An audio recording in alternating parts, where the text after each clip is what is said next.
Assalamu alaikum, everyone. Hope you are doing well, and welcome to this seminar of the Best of Water System Research seminar series hosted by the Center for Water Informatics and Technology at LUMS. And very happy to see all of the participants and welcome. So if you have been following our seminar series, that's really great. But in case you are joining for the first time, just let me introduce the series, the seminar series for in a few seconds. So the Best for Water Systems Research seminar series, as the name implies, we intend this platform to highlight distinguished works in water systems research. So the word systems is key here. And we like to invite individuals who have credited distinguished research in this area of water systems. The speaker today has a very old relationship with us at the center. She has been around with us ever since the center has started, and I let the director of the center introduce her in a moment. So please, Dr. Abu Bakr, over to you. Thank you, Talha, and once again, welcome, Dr. Afreen. It's yet another occasion for us to welcome you back at the center, and as Talha mentioned, that you have been with us since the very beginning and sort of guiding us and collaborating with us on many fronts. I think today's lecture or seminar is a very special one for many reasons, and I'm very intrigued by the very title of it. First of all, it is happening in the very year that the Nobel Prize for Physics has gone to a topic which is very close to what Dr. Afreen is going to talk about, which is complexity and complex systems. So I think this is a topic which is really fascinating. Both the idea of complexity, how these natural elements and people in the society kind of with seemingly disordered, they organize together and give rise to these beautiful systems, as well as adaptation, how people and as well as physical elements, they reorganize themselves in response to the various changes that we are seeing, both in our societies as well as overall in the environment, for example, climate change.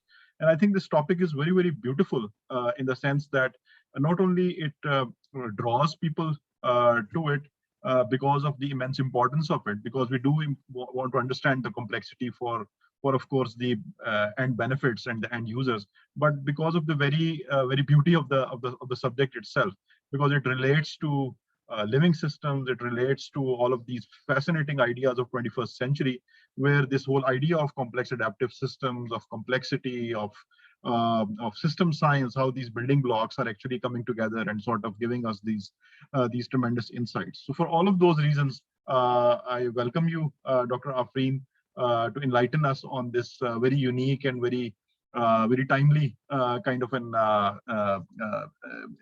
insight into how you are thinking about these systems, and from what kind of a perspective are you looking at these things, and perhaps enlighten us towards a more broader understanding of how the world works within this sort of broader framework.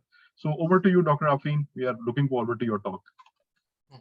Great, thank you so much. Thank you, Bakr. Thank you, Talha. It's always a delight and a great pleasure whenever I'm interacting with you all. I'm glad it's over Zoom. It's always nice to visit in person as well. And this is a topic that's very near and dear to my heart anytime and every time when I'm talking about water, energy, and food systems in Pakistan. So thank you for this opportunity, and I'm really excited. Just to add on to what you said, what I will be sharing are not sort of earth-shattering results that are going to change the world around us. So I will not make any such claims that we've discovered anything of that. This is a process very much ongoing where we try to bring tools of systems analysis to inform our thinking, but much work needs to be done before we can, I think, say we figured out how the world works, but this is our attempt. So here we go. But this is what I find very inspiring, that systems thinking, in theory at least, allows us to ask the questions that Abu Bakr you so nicely and eloquently highlighted. So what I have here is sort of a presentation in which I will talk about a little bit of past work, and then also more about ongoing work, which is still continuing, and I'm very much eager for a dialogue and conversation later on. So I'll talk about the water energy food nexus from a complex adaptive systems approach. So what is the water energy food nexus? Let me very quickly say a few words. This is a concept that has been used to highlight the fact that water, energy, and food resources are interlinked. Initially and very commonly, sort of a supply chain perspective is used, where the recognition has been that these resources get used in the production or processing or use or treatment of other resources. So for instance, groundwater are abstracted, goes into farm level production, or petroleum that is produced after refining is used for groundwater abstraction. Similarly, electricity that is generated from power plants that might be in turn fueled by fossil fuel is used to perhaps purify water, such as in desalination, or even in storing food and so on and so forth. I won't go through all of these links, but I think you can appreciate why, after recognition of these interconnections in a very explicit way, this concept of the water energy food nexus has been taking hold in many sort of research and policy circles, where the recognition was that, can we make sense of these interactions and interconnections? And after understanding these interactions, are there different decisions that we can make to use and regulate these resources, so that perhaps we can reduce some trade-offs, perhaps we can harness some energies, and overall improve water, energy, and food security as a whole. That really has been sort of the motivating and guiding idea behind this nexus conceptualization. But I also want to point out that the concept of the nexus itself is a systems concept, because it is about understanding the interactions between water, energy, and food. And that is essentially how we define a system. A system essentially is a set of components that are interacting to produce emergent behaviors. So the concept itself is rooted in systems thinking. And while certain tools of systems analysis have been used to investigate it, there's not much that has been done so far, at least to the best of my knowledge, where a complex adaptive systems approach in a fuller sense has been applied. And this has sort of been my motivation to sort of talk today. And I'm going to base my discussion and my work on the Indus Basin in Pakistan. I want to quote, apart from David Gilmartin's very interesting book on the modern history of the Indus Basin, in which he noted that the story of irrigation in the Indus Basin is one of modern history's great stories of large-scale environmental transformation. And what you see here are two photographs that I've put side by side. On the left is actually a representative photo. This is a recent photo, actually, of the Cholistan Desert. And on the right, what you see is a photo taken some years back by Professor James Westcott near Lahore. And what I wanted to juxtapose was the fact that 200 years ago, large parts of Punjab that later became Pakistan, and many other areas that later became Pakistan in the Indus Basin, looked somewhat what you see on the left. It was an arid region, a low sort of level of agricultural production, a pastoral economy, some small livestock production, and sort of a nomadic movement of people. It was a very different place from what we now see and experience it to be today. So this has been our modern past, not too long ago. And how did this transformation occur? Well, the story is of multiple things happening, right? This transformation occurred with the confluence of new political power in a changing society in the mid-1800s, when the British took over Punjab, and then later on over the rest of the subcontinent later on.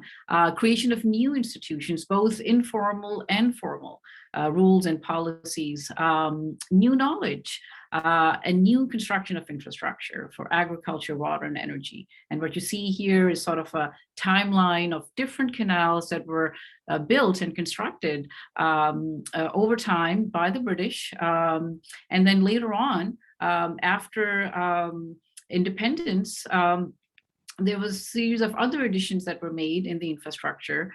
During British rule, not only infrastructure was created, but also, as I mentioned, new institutions, so policies. So the Canal and Drainage Act of 1873 was the first one. And then later on, after independence, further changes were made to the system.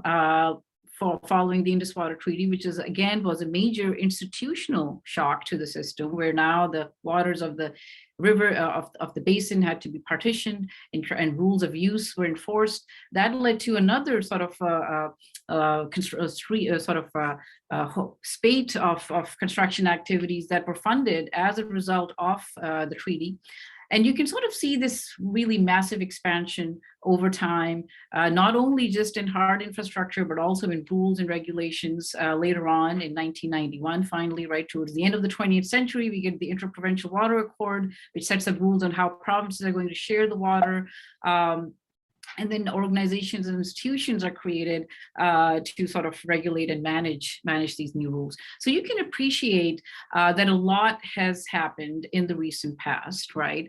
And it is not just simply about engineered infrastructure, but about this whole confluence of many things, including policies, political power, and organizations. And today, in the beginning of the 21st century, where we find Pakistan to be, is basically it's a major producer of food and fiber through irrigation-based agriculture, and it serves both domestic and global consumers. So if you actually look at the key exports of the country, most of them, or at least the top ones, derive directly from agricultural production and the value-added goods. So it's textiles, it's cotton, and it's many other things. So it is basically an economy that serves both its local population, but also global consumers. And given the extent of agricultural production and its value-added goods as in the composition pie for the country's GDP, I don't need to elaborate on the importance of thinking about strategically and creatively on how we're going to sustain this in a useful manner. But let me also point out that when I talk about the 21st century, I also want to mention 2550 BC, which was the time when the Harappan civilization was at its peak. And I'm quoting here from archaeologists and historians who basically noted that clever water management was part of the reason for the rise of the Harappan civilization. And they had large scale, for that time, irrigation-based agriculture with canals and channels and storage tanks, which allowed for a large population to thrive and grow, partly supported by built infrastructure as well as good water management techniques. And what they have noted, at least in one case, was that the excavations have revealed that the water management techniques were unrivaled anywhere until Greek and Roman times. So that is that this region was, in its time, during the Harappan civilization, 2,000 years ahead of how it was using and managing water and using it for productive base. But we also know that the story has turned out in repeated periods of decay and collapse. So as we now witness another growth of large-scale irrigation, large-scale production, how can we think about ensuring that we do not, at least in our lifetimes and in the foreseeable future, experience another period of decay and, God forbid, collapse? So what does this past and present imply about the future? That's a question I'm asking. And as agricultural production remains significant, the questions of water, energy, and food security remain salient and challenging. And the question is business as usual, as it's being conducted today, viable for the coming decades? And if not, then how can we steer towards a better future for water, energy, and food security? And if you just look at some of the present projections, there are markers for concern. What you see on the left is sort of a chart showing global trade and the implication on groundwater use. And what they did was look at trade and agricultural commodities and basically international commodities, exporters and importers, and how much water was used in their production. And when we trade agricultural commodities, the notion of embedded water, basically the water that that was used to produce them is useful to consider, the so-called virtual water. And what you're seeing here is sort of the virtual water trade between countries. And you can see Pakistan here represented in a very prominent way in the global map, right, as a major exporter of global commodities that are using groundwater. And if you look at the projections for irrigation demand from certain recent past work, you can see that if the business as usual trajectories continue, it is going to be challenging to sustain them, right? So then therefore the question is that how can we change and how can we adapt? And this has sort of been the motivating reason to think about water, energy, food security from an adaptive lens. So if we look at sort of the supply chain perspective, I also want to give you a little bit of a idea on both the limits and possibilities of just using sort of a more direct approach that has traditionally been used for looking at the water, energy, food nexus, where we quantify resource linkages. We can get some useful information, and I'm showing you here, which is that if we quantify the water use for energy generation in Pakistan, plotted out sort of the existing capacity for electric power generation in the country, broken down by province. And you can see the cooling technologies that are used for that electric capacity. And you can appreciate two things for the water and energy piece. One, there's of course, as we know, hydropower generation in the northern part of the country. And then the other types of plants that are using gas turbines or other sort of technologies require water for cooling. However, in Pakistan, OTFs once through freshwater cooling is actually not highly used. Only 30% or less of the installed capacity in Punjab and Sindh uses OTF. So unlike some other countries where withdrawals of freshwater constitute a huge portion of the water use for energy, Pakistan is not such a place. So in that sense, that link is somewhat weak. It's there, but somewhat weak. However, hydropower, of course, is an important link. It is not consumptive in the normal sense, but of course it needs to be there from a withdrawal sense.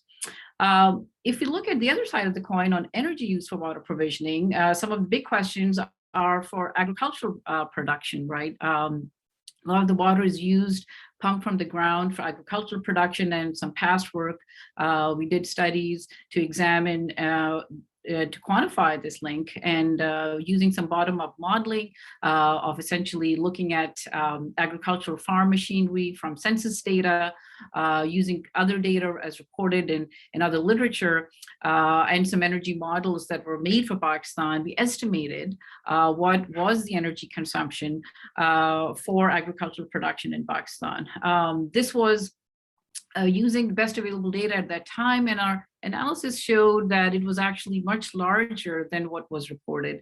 Partly it was a bookkeeping issue. Our estimate showed that almost 20% of primary energy use in Punjab could be attributed to agriculture, as opposed to 3% reported use, partly because of bookkeeping on how the different consumptions of fuel were being attributed to transportation versus agriculture because of the use of high-speed diesel and so forth. In any case, some of this work was again motivated by the need, or at least the motivation, to quantify linkages between the resources, right? So how much energy for water, or how much water for energy, and so forth.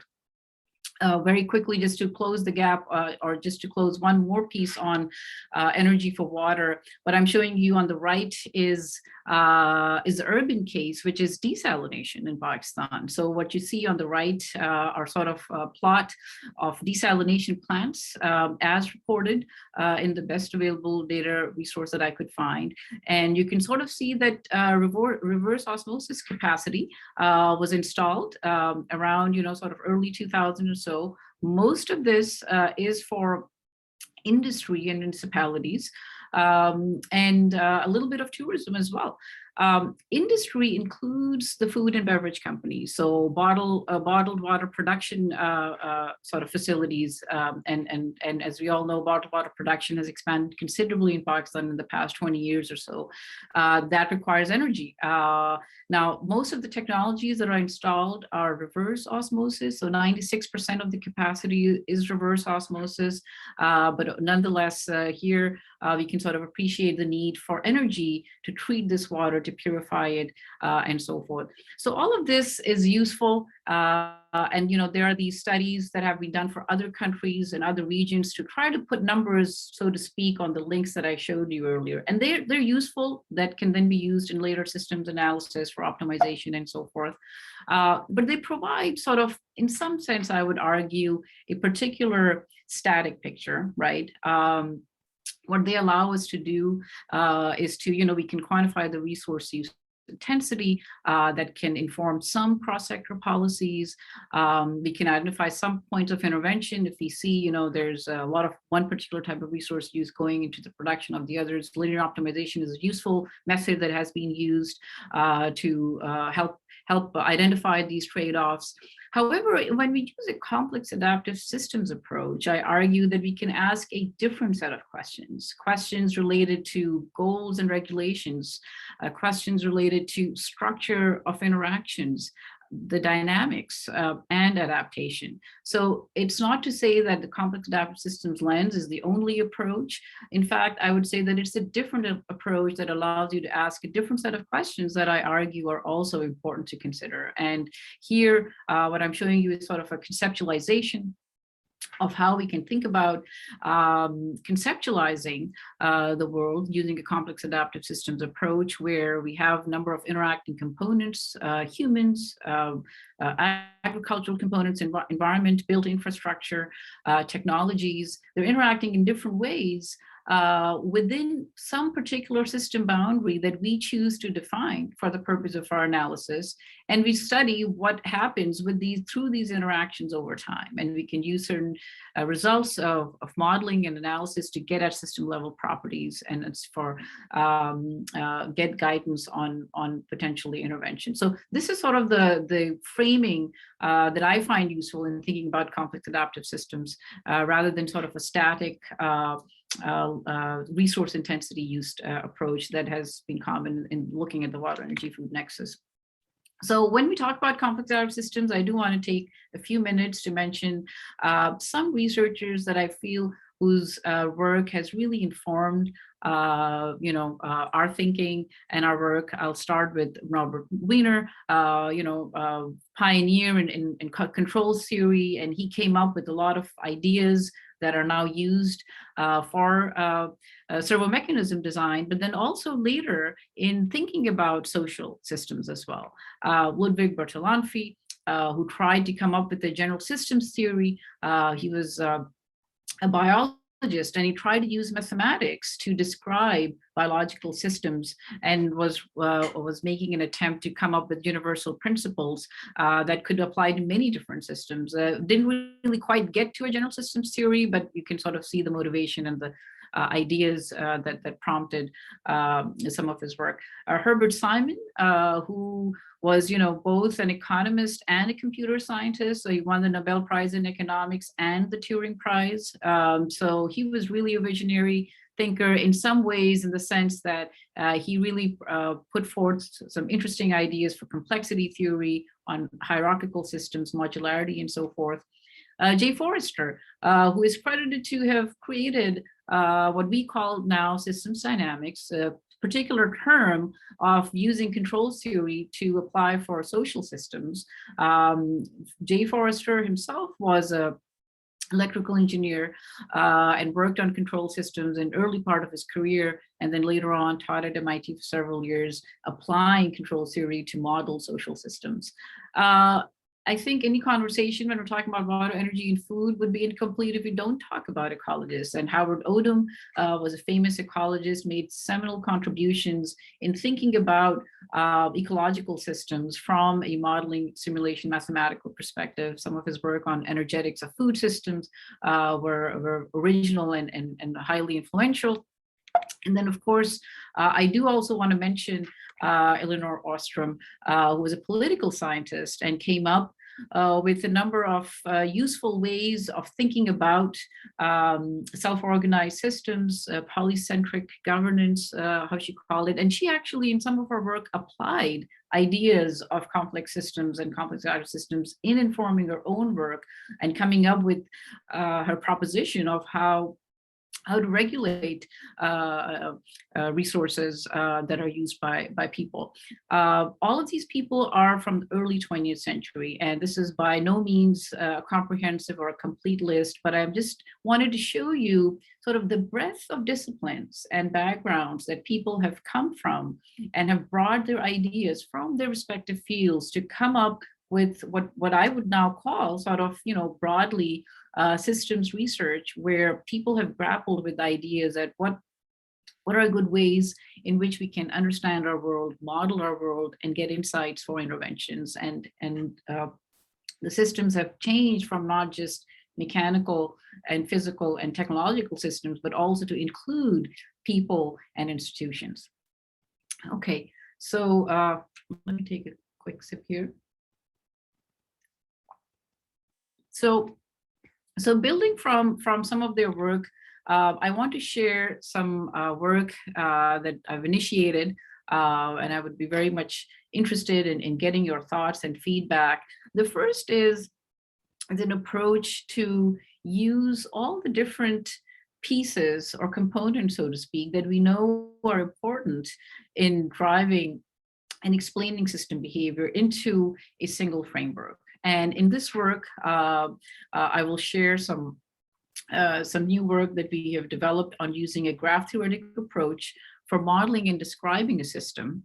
And this borrows from a human technological and environmental framework, HTE framework, that Professor Noelle Celine proposed in some of her recent work, in which a key proposition in her HTE framework was to propose that we can describe system interactions in more rich and fuller terms by using a dependency structure matrix and listing out those particular interactions between human, technological, and environmental components, noting the particular institutions and knowledge components that are at play. So what you see here is basically a dependency structure matrix representation of three categories of components: humans, technologies, and environmental components. And the matrix basically captures particular interactions that are occurring between these. So here, what you see in the pink region is basically an example. What you see here in the pink region is an example of a row and a column that I've picked out. And then based on the description of the interactions, you can draw a graph that would represent the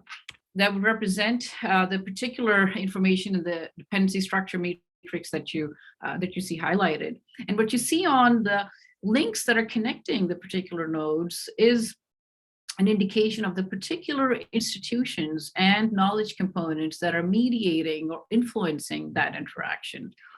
When I use the word institution, I do want to point out that I'm using it in the sense of Ostrom, which is that institutions are rules, norms, and policies, both formal and informal. So I'm not talking about organizations here. So I just want to clarify that when I use the word institution, by institution, I mean institution as used in Ostrom's work.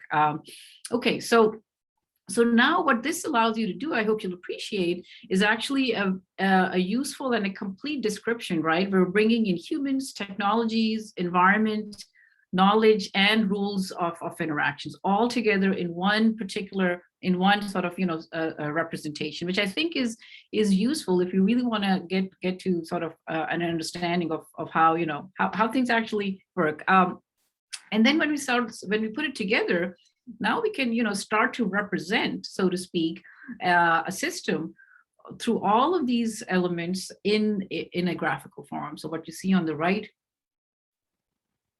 is a graphical representation of the agricultural production system in the Indus Basin that I've sort of created by going through systematically this process that I just described. And now with this approach, we now have a tool to now examine how the system has changed or transformed over time by using this graphical representation and tracing out what does this mean as different changes occurred in the system. So that is what we did. We used this approach to basically define the human the technology, environment, knowledge, and institutions. And then we created a system graph for a particular period of time. And we call that, let's say, G1.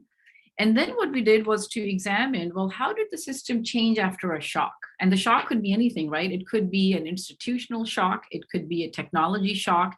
It could be an environmental shock, right? But the idea is that the shock basically stimulates certain changes into the system. And by systematically describing our system and then analyzing how the system is different before and after the shock, we have at least some ways of understanding how the system changed or adapted. So we picked 2 time periods, and we picked an institutional shock to examine. And I picked the institutional shock because I think that's very important, particularly in the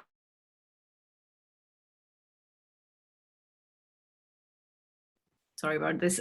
I picked an institutional shock because I think it's important in the recent history of the Indus Basin.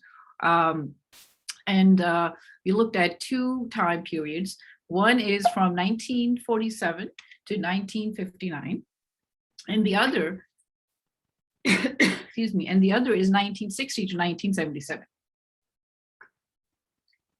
So here what you see is basically this institutional shock of the Indus Water Treaty, where now the system is partitioned, so to speak, the rivers are partitioned, so to speak, and the irrigation and agriculture system has to change in response. So what you see on the left is basically a graph of the Indus Basin's agriculture and water systems between the period of 1947, 1959, as defined by the approach that I described to you earlier. And then what you see on the right is a system graph as it existed from the period after the treaty was signed until 1977. I picked the period of 1977 because after that there were a host of food policies and many other policies that came in that were instituted. So I picked sort of clear periods in the history that would allow you for analysis. And what you can actually observe is now with these graphs, you can find out pathways between components of interest and determine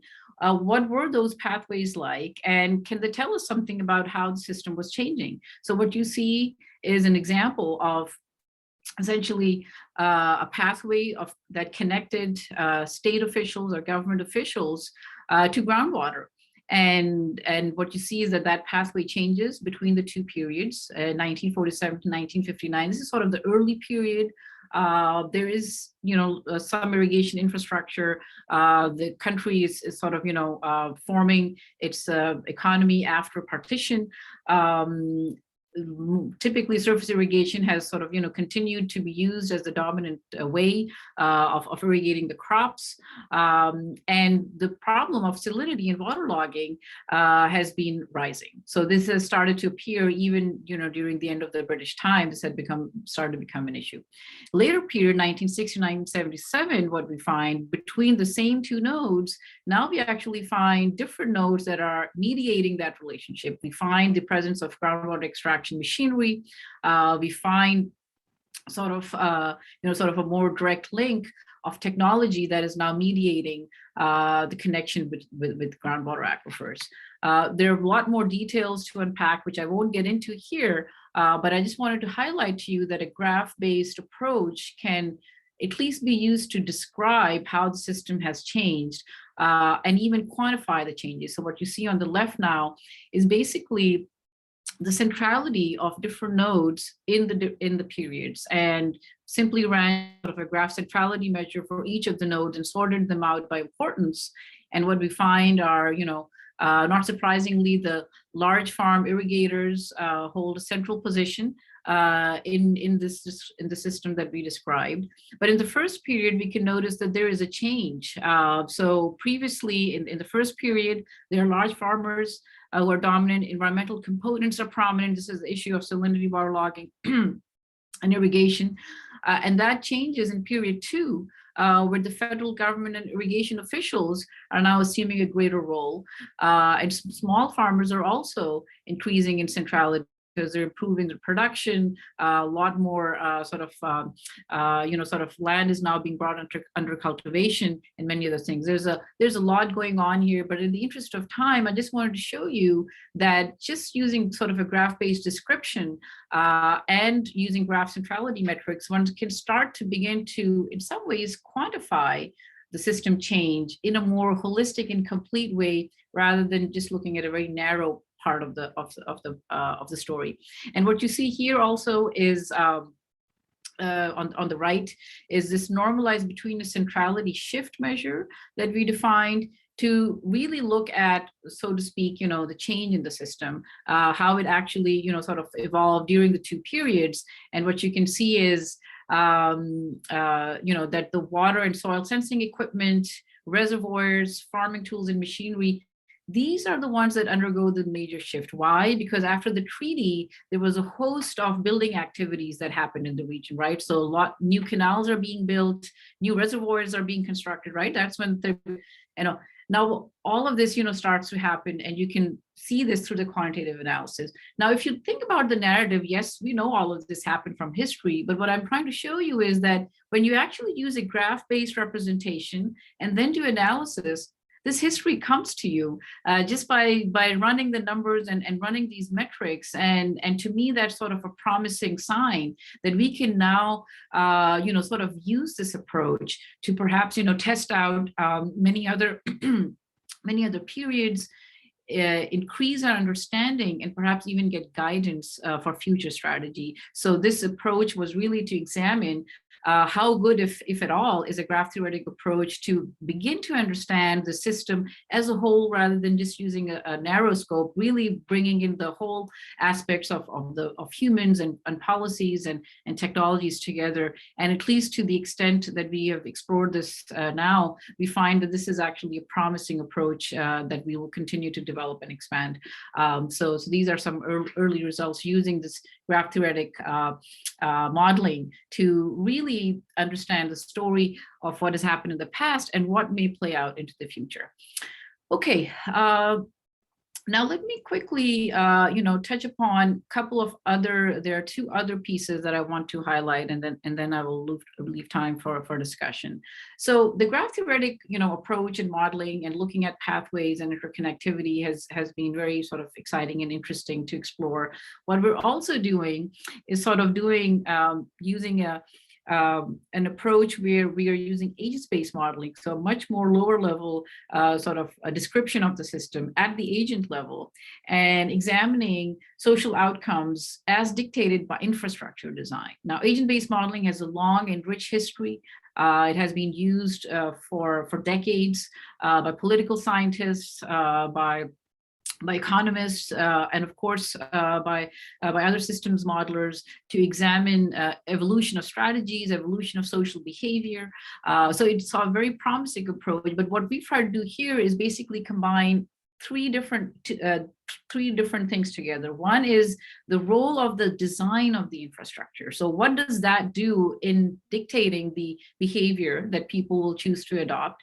So bringing in technology and engineering as part and parcel of the system, which we know is the case, bringing in the peoples, right, and their adaptive responses, and bringing in the policies. So we bring all of these three things explicitly in this approach, and we build it from actually past work that you et al. Did some years back. I wasn't involved in that work, but it has certainly been very useful for us to learn from, and it has informed some of our own thinking. And the idea was to say that, look, the design of the technology, the design of the infrastructure mediates the benefits and costs that get levied on different groups. And understanding that is actually crucial if we want to build new systems that can have better outcomes, or if we want to understand what might be happening with the system and what might be the best intervention. So there were two types of designs that were looked at. One is a symmetric system, where you basically have a water distribution, a water offtake from a channel, which is then sort of distributed distributed to 2 villages, and there's no preference or priority in terms of distribution because this is sort of symmetric structure. The other is asymmetric, where now you have an upstream and a downstream sort of village, which is a more common structure, which we find, in many regions of the world, just because of laws of physics and gravity and the need to reduce cost of construction. This ends up being a very typical example, right? And the third piece beyond sort of this infrastructure sort of architecture is a question of system efficiency and maintenance, right? So how much maintenance labor is needed to clear off the silt and to keep the channels in good working order before you can, use them in an efficient manner.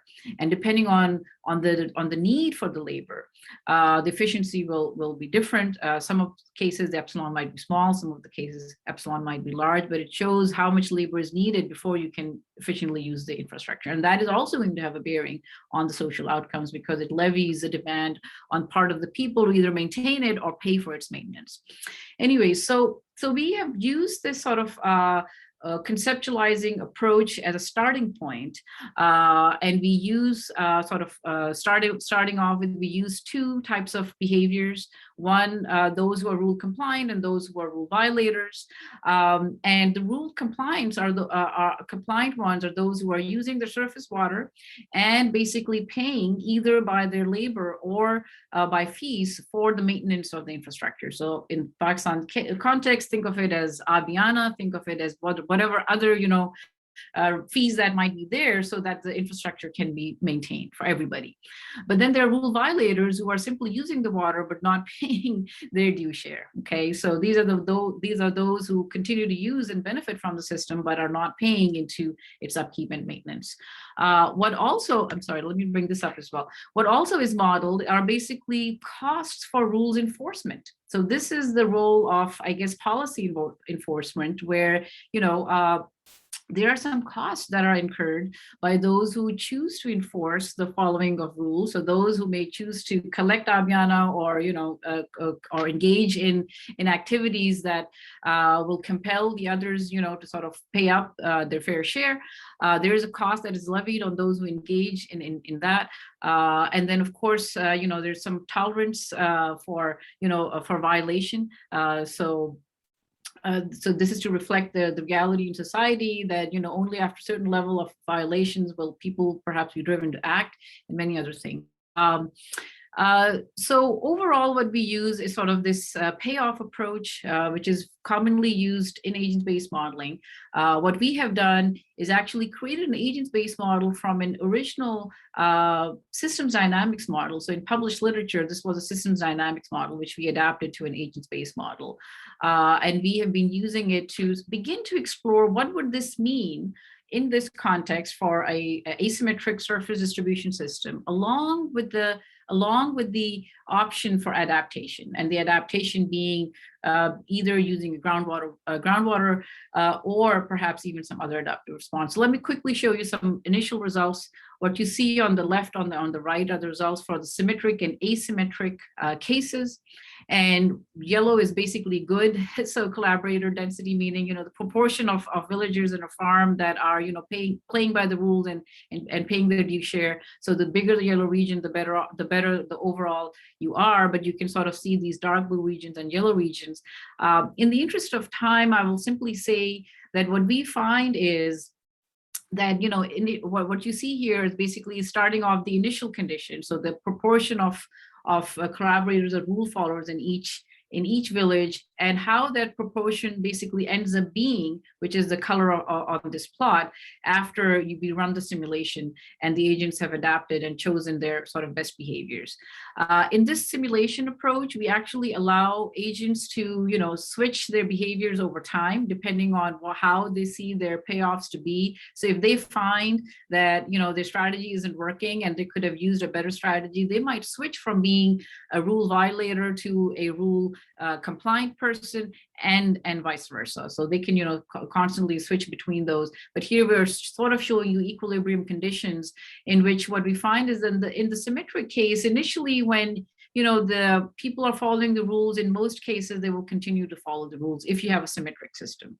But if you have an asymmetric system, you have this huge gray zone and a much smaller yellow zone, which basically indicates that even though you may start off with a fairly, high level of conformance, right, rule following, so let's say 80% or so, over time, you will actually degrade to, let's say, only 40% or so conformance, because you can violate the rules and there's not enough penalty for you to change your behavior, and other villagers will end up holding the bag for you, or paying for the cost. So in very short summary, this is what I will say, but this is a much deeper work that we have just begun. So I'd be happy to have a conversation with you. And very quickly, I will show that when we actually change the model to include an option to shift behavior from not just surface water use, but also groundwater use, we actually find the system to be actually worse off, that there is actually no incentive left in most cases for people to continue to follow the rules, because they can simply just opt out of the surface irrigation system, pump water, and be on with it. So you can sort of see this, gray zone. This may partly explain some of the, rise of what we have seen, the trends to be in the case of Pakistan, but I will not make any claims that, this is the definitive model, because we are certainly, in the process of further refining it, developing it. A lot of these results are subject to the particular, constants and numbers we've used so far, but I just wanted to share this with you. And then in the final 5 minutes, let me quickly mention one other piece of work that I've been doing, which is, so moving on from, let's say a graph theoretic approach to describe the whole system, bringing in an agent-based perspective on the adaptive behavior of people and how that can partly explain, the evolution and use of technology and behaviors, to now a regulatory system. So I'm bringing it to sort of more of a policy level, regulation level scope, and that is conceiving the water, energy, food security as a goal-seeking system. And this is something we can think about when we're using a complex adaptive systems approach, where essentially the systems theory tells us that a basic regulatory structure exists in so many natural things that we see around ourselves, whether it's our own human body, on how temperature is maintained and controlled in our bodies, all the way to how a lot of environmental systems in ecosystems operate. And that is this, which is essentially that you have the state of the system, and that state of the system, when it is not exactly aligned with whatever the goal or the desired state of the system is, or whatever its set point might be, then there is a discrepancy. And this discrepancy between the existing state and where the system wants to be drives corrective action, which is taken by components within the overall system. And that corrective action, in turn, will affect the state of the system into the future, changing it and hopefully bringing this discrepancy to a smaller and smaller level until it is potentially even driven out and the system sort of, is close to its goal. Now, in reality, there are often also delays in all of these processes. So there are delays in how the state of the system is sensed, and then compared with the goals, there are delays in how this discrepancy is used for making decisions for corrective action, and then there are delays for actually taking the actions themselves. And here I'm taking sort of a social systems aspect here, which is sort of recognizing that we can use this structure from that has been observed in nature, applied in engineering, and now applied in thinking about social systems usefully, but thinking about it in these particular terms. So if we apply this structure, this basic structure, then I would argue that we can actually think about water, energy, and food security in an analogous manner. And recognizing that actually, if we put water security as a state of the system, and there is some desired level of water security that the society seeks, or let's say policymakers seek. And then similarly, there's a similar situation for the food system and a similar situation for the energy system. And when we take the water, energy, food nexus approach, we should understand that this is now a single system, not three different systems, basically a single system in which you have these regulatory structures that are playing out, not only for each particular resource, but also across the resources. So when we take actions for improving water security, some of those actions may negatively impact energy security. And that's the causal link that you're seeing here. When we take actions for, let's say, food security, then that could negatively impact some of the water security, let's say for urban regions, right? When large amount of water is diverted for agriculture and so forth. So now you can actually complete this, sort of linkages, this understanding of linkages. And if you do so at a very fundamental level, because I'm not introducing, too many assumptions here or too many variables, you can appreciate that I've kept it very simple and basic. But even with this basic conceptualization, we can start to get actually some very useful insights on the implications of dynamic behavior. So for instance, between water and food security, you can see there are actually these three loops that emerge, a balancing loop, two balancing loops, and a reinforcing loop. And what it actually shows is that, when you try to improve water security, you may negatively impact food security if those actions negatively impact food securities. And this additional sort of reinforcing loop appears. So you may actually end up in a downward spiral as you're trying to improve your water security, and that has a negative impact on food security, and it continues to sort of reinforce that negative.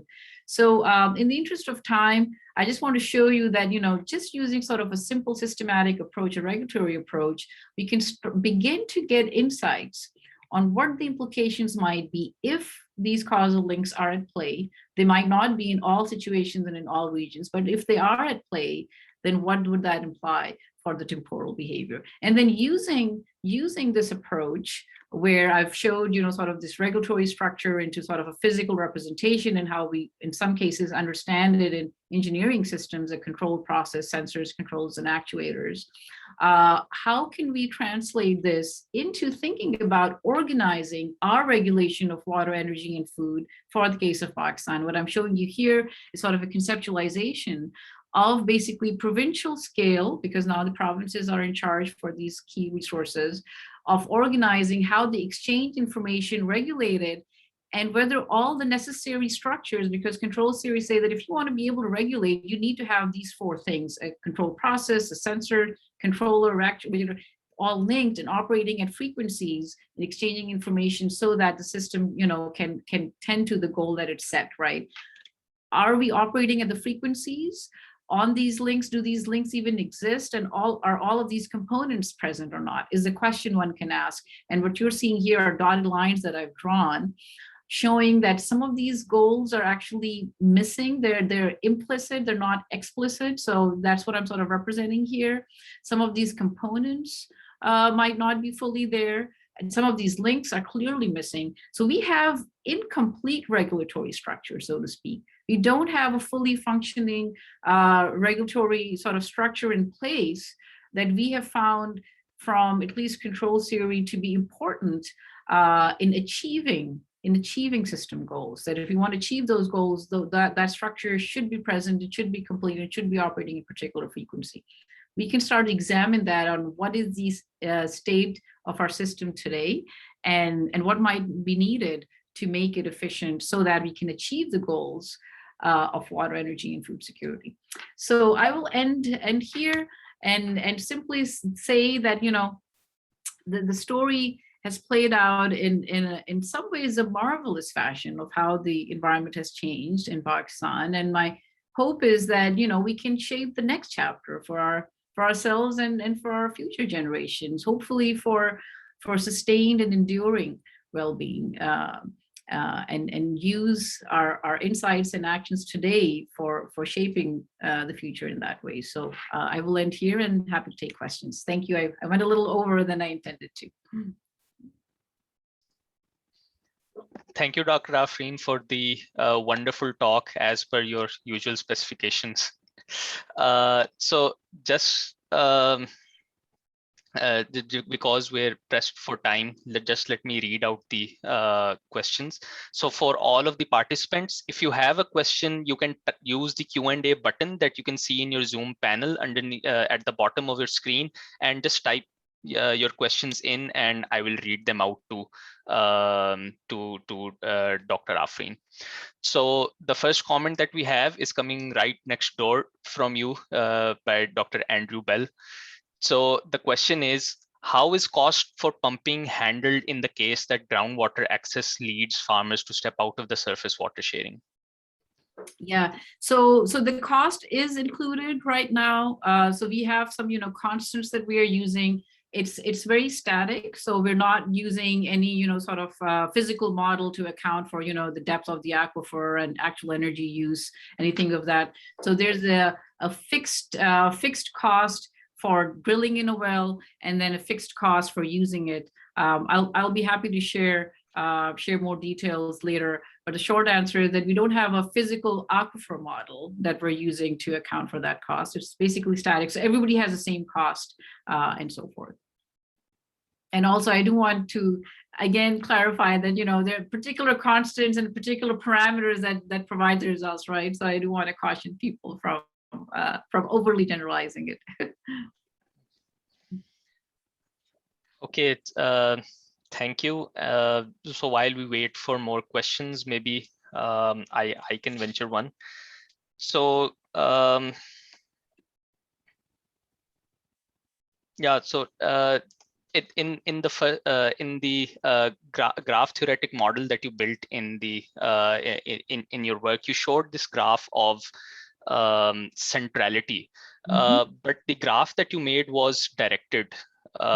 So I was just interested in wondering what type of centrality did you observe? So for instance, were the large irrigators the major influencers, or were they being majorly influenced? Good question. So that's one of the nice thing about that graph, which is exactly, it is a directed graph. And that's why we can get, pathways, because we can follow the directions, who's influenced. So we looked at between the centrality, right? So how frequently is sort of a node in paths that connect between any two other nodes, right? But then only looking at in a particular direction. So we didn't do sort of, let's say,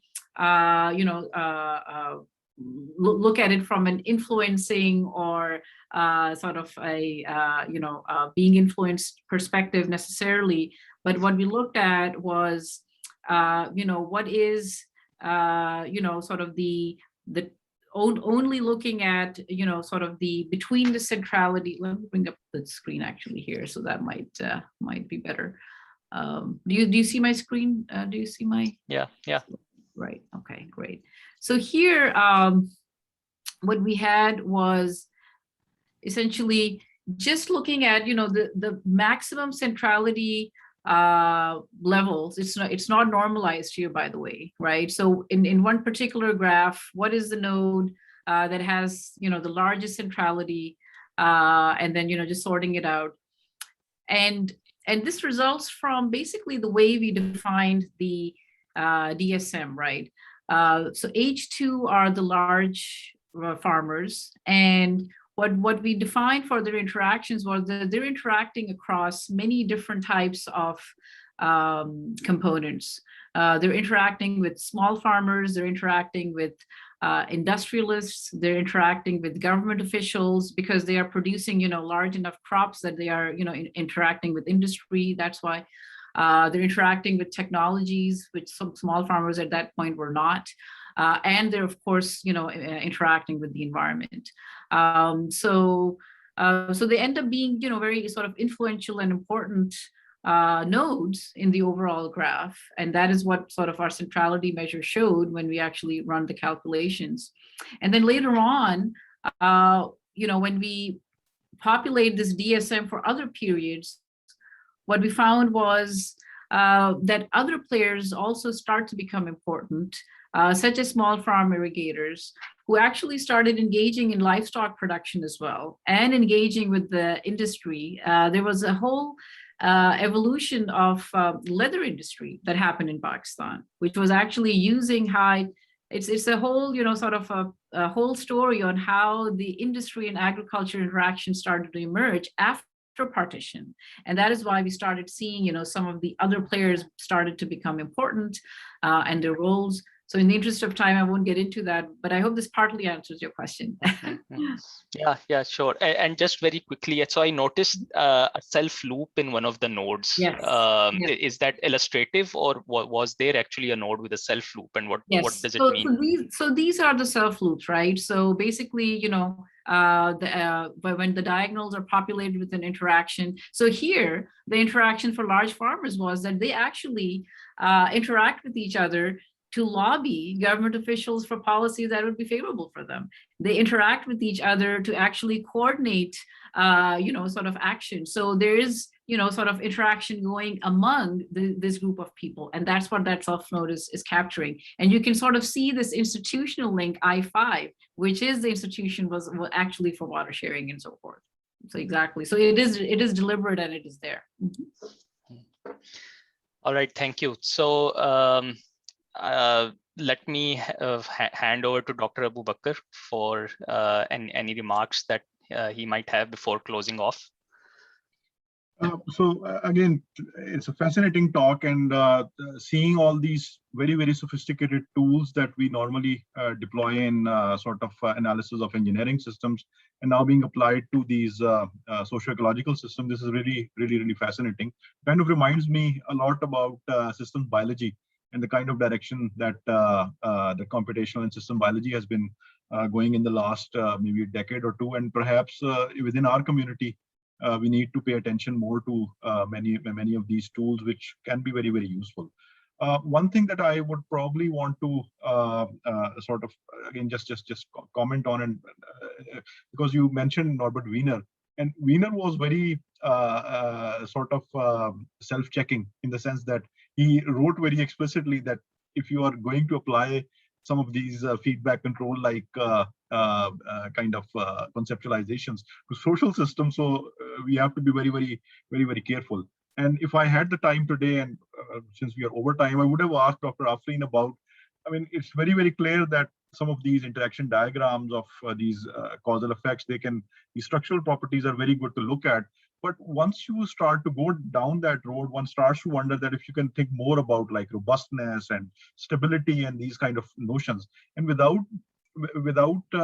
deeper sort of numerical properties and analytical models that you can associate with these institutions and regulations, I mean, is that a path that we maybe you have gone further, or somebody else can dare to go further, especially in the wake of these warnings that even pioneers that you mentioned, that they were very, very sort of cautionary about these things into going those paths. So I mean, that would be my comment. I don't know what your thoughts are, and I would be very, very curious to know if as a community we should be mindful of that. But really, this was really fascinating and a big learning experience for me. Yeah. Thank you. I will just very quickly say on this, Bakr, that I think for any modeling exercise, there's a dose of humility and caution that is needed, right? There's no way we can predict the future, and there's no way we can control the future to how we may, wish it to be. So I think that is absolutely a starting point. And the way I see the use of these tools is one, just to understand, how things work, have worked, and to get some sense of steering. That's how I see it. So I, rather than using the word control, I use the word steering, that, can we steer towards a better state as a society? And when we think about these concepts of goals and regulations and sensing, they're very much there, right? So we have the Sustainable Development Goals. We set a goal for, ending poverty or reducing unemployment. We set these goals all the time at societal level. And then we take, policies and actions to achieve. So if you actually start breaking it down, this conversation has been happening for a long time in social sciences anyways, but we just use a different language. And I think there is possibility and opportunity to bring insights from the natural sciences to inform the social sciences and vice versa. So that's how I take this. But of course, along with the recognition that, there is no absolute control that we're talking about here. So caution the use of the terminology in the literal sense, rather than take it as an inspirational sense.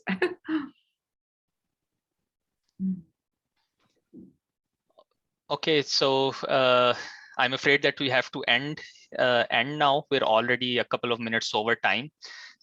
So thank you, Dr. Afreen, once again for taking out time to get us familiarized with this wonderful framework of complex adaptive systems. And to all the participants, I would also like to thank them for attending. And it's always nice to see colleagues from around the world to being connected with us. And in case you've missed any part of the presentation, or you want to share it later on with someone, the recording will be uploaded on the website. So stay tuned for that. And you can also keep checking our website for updates on the next planned talks. We also have a couple of very exciting talks which are planned with very excellent lineup of speakers as well. You can also see the recordings of the past seminars as well. And with that, thank you everyone, and Allah Hafiz, take care.